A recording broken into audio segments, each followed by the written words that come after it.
Rickshaw वाले का बेटा बना आईपीएस। एक छोटे से कस्बे में रामू नाम का रिक्शा वाला रहता था। उसकी रोजी रोटी सिर्फ सुबह से शाम तक पसीना बहाकर चलाए गए रिक्शे पर ही निर्भर थी।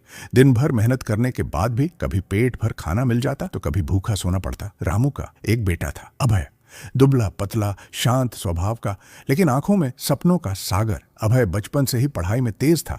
उसे पुलिस की वर्दी बहुत आकर्षित करती थी। अक्सर जब थाने से पुलिस की जीप गुजरती तो वो खड़ा होकर घंटों उसे देखता रहता। उसके दिल में एक ही सपना था, एक दिन मैं आईपीएस अफसर बनूंगा। लेकिन जिंदगी आसान कहाँ थी। वहां गरीबी और ताने गांव और स्कूल में लोग मजाक उड़ाते, अरे रिक्शा वाले का बेटा आईपीएस बनेगा, पहले फीस भरने का इंतजाम कर ले। ये बातें अभय के दिल में चुभती, लेकिन वो चुपचाप किताबों में खो जाता। उसके पिता रामू अपने बेटे की आंखों की चमक देखकर अक्सर रात को रिक्शे के हैंडल पर बैठकर सोचते, काश मैं इतना कमा पाता कि इसके सपनों को पंख मिलते। पहला मोड़, हार मानने की नौबत। कक्षा 12वीं के बाद अभय को दिल्ली जाकर यूपीएसएससी की तैयारी करनी थी, लेकिन घर की हालत इतनी खराब कि 2 वक्त की रोटी मुश्किल से मिल रही थी। कई बार उसने सोचा, शायद सब लोग सही कह रहे हैं, ये सपना मेरे जैसे गरीब के लिए नहीं है। उसी वक्त उसके पिता ने अपनी जमा पूंजी, एक पुराना सोने का सिक्का जो दादी ने रामू को शादी के समय दिया था, बेच दिया और बोले, बेटा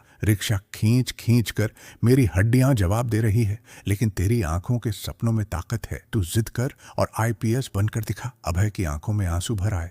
उसी दिन उसने कसम खाई, अब चाहे दिन लगे या रात, थकना नहीं है। नखा संघर्ष की शुरुआत दिल्ली आकर उसने छोटे कमरे में रहना शुरू किया।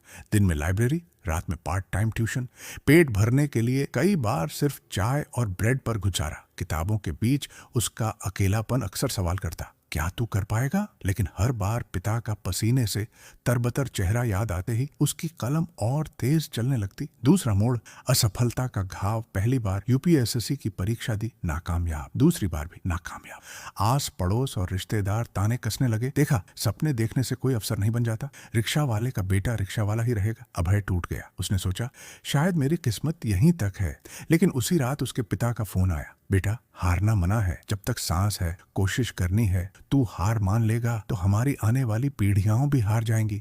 उस पल अभय ने महसूस किया कि ये लड़ाई सिर्फ उसकी नहीं, बल्कि उस हर गरीब बाप की है जो अपने बच्चों के लिए सपने देखता है। निर्णायक संघर्ष। तीसरी बार जब उसने परीक्षा दी तो दिन रात का फर्क मिटा दिया। दोस्तों की पार्टियां छोड़ी, नींद कम की, मेहनत दोगुनी की। वो हर सवाल हल करने से पहले सोचता, ये सिर्फ एक क्वेश्चन नहीं, ये मेरे पिता की पसीने की कमाई है। क्लाइमैक्स, नतीजे का दिन, रिजल्ट का दिन आया। कंप्यूटर स्क्रीन पर नाम ढूंढते वक्त उसके हाथ कांप रहे थे। अचानक उसकी आंखें जम गईं। अभय राम, रैंक 42, आईपीएस।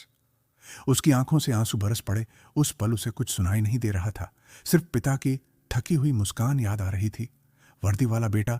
कुछ महीनों बाद जब उसने पहली बार आईपीएस की वर्दी पहनी और सलामी दी तो सामने खड़े उसके बूढ़े पिता की आंखों से आंसू झर रहे थे। भीड़ में कोई फुसफुसा रहा था, देखा रिक्शा वाले का बेटा आईपीएस बन गया। अभय ने झुककर अपने पिता के पैर छुए और कहा, यह वर्दी मेरी मेहनत से नहीं, आपके पसीने से बनी है बाबा। यह कहानी सिर्फ अभय की नहीं, बल्कि हर उस इंसान की है जो हालातों से लड़कर सपनों को सच करता है। अगर जज्बा और मेहनत साथ हो तो दुनिया की कोई ताकत आपको रोक नहीं सकती।